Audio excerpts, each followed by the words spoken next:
Hello and welcome. This is Tanya Brown, your spiritual business coach. And today I'm excited because we're on part two of the Midas manifestation. And this is where I talk about how to make space for the things that you want to bring to your life. Now, on prior videos, you've heard about how I've manifested a fully booked calendar. And I talked about the importance of not knowing the how it was going to be done, but knowing that I had the availability. How, in that instance, when I made space, I looked at my calendar and I looked at where I had availability and where I could find the time to facilitate and work with clients. I was not, at the time, was not booked, fully booked, and I wanted to course correct that.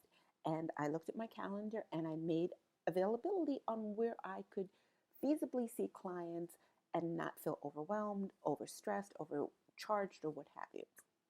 And by me taking charge of that, I was able to make space, find the space. And so that when I did get a fully booked calendar, it was not crushing, it was not overwhelming. As a matter of fact, I am working on a project that um, I'm going to be putting in for the next couple of months. And I reminded myself when I was looking at my calendar of how much I did in a month that I didn't think I could possibly do. I looked back on, it was basically like November and December of last year where I literally was going crazy with bookings.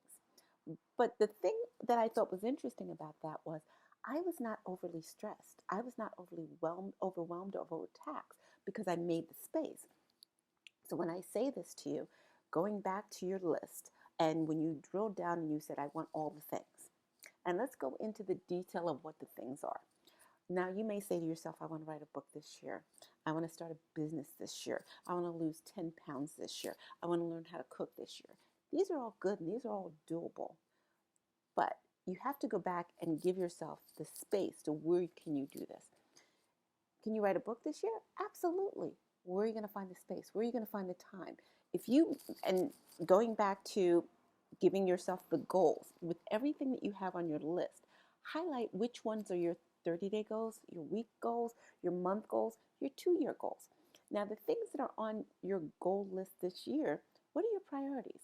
You can't do everything at the same time. But you can feasibly figure out where you can do this. Now, I say this in terms of somebody who has done it. And I say that with all humbleness. I do a lot more than I should. We all have 24 hours in the day, but I get up early.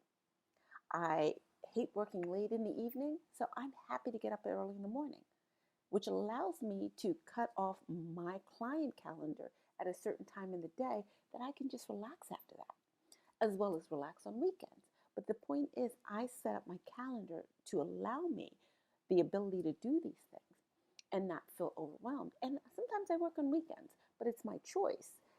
But when I do, I make sure that this is not like I'm not working 7 days consistently without fail. There's got to be breaks, but it's about allowing yourself the space. But going back to the uh, the calendar of all the things that you put down there, focus on the thing, the most important thing that you want to do in the next month.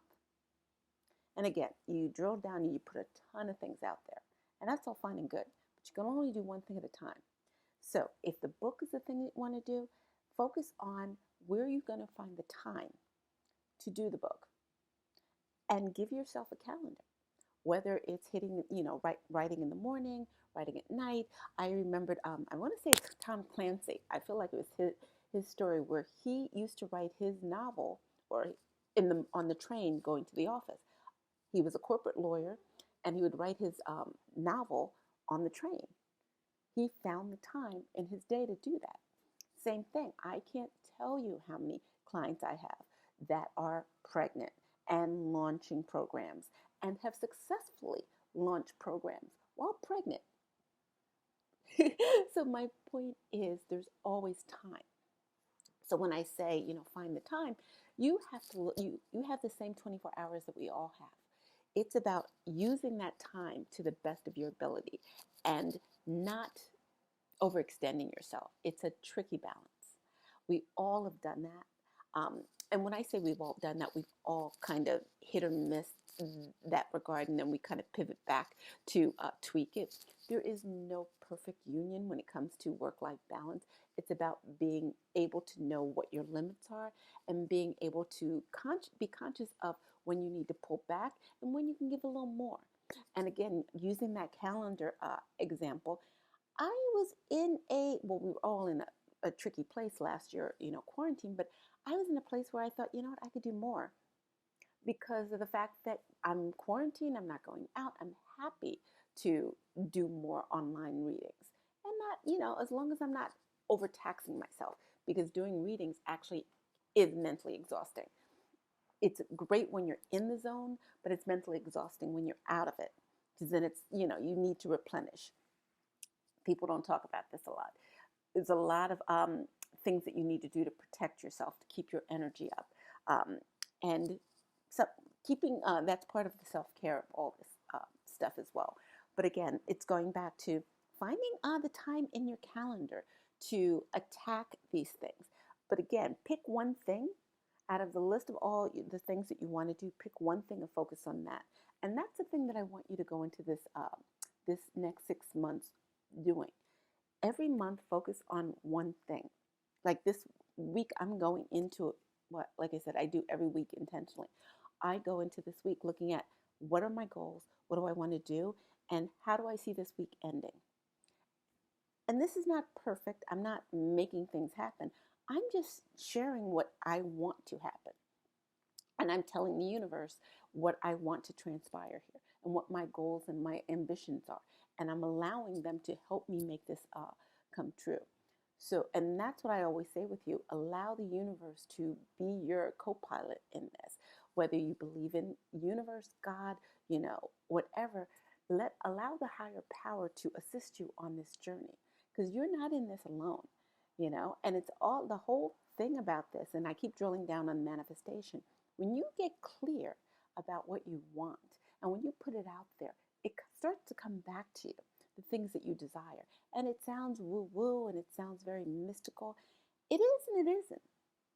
It's very, and there's a woman who wrote a book on quantum physics, and she really goes into detail about this.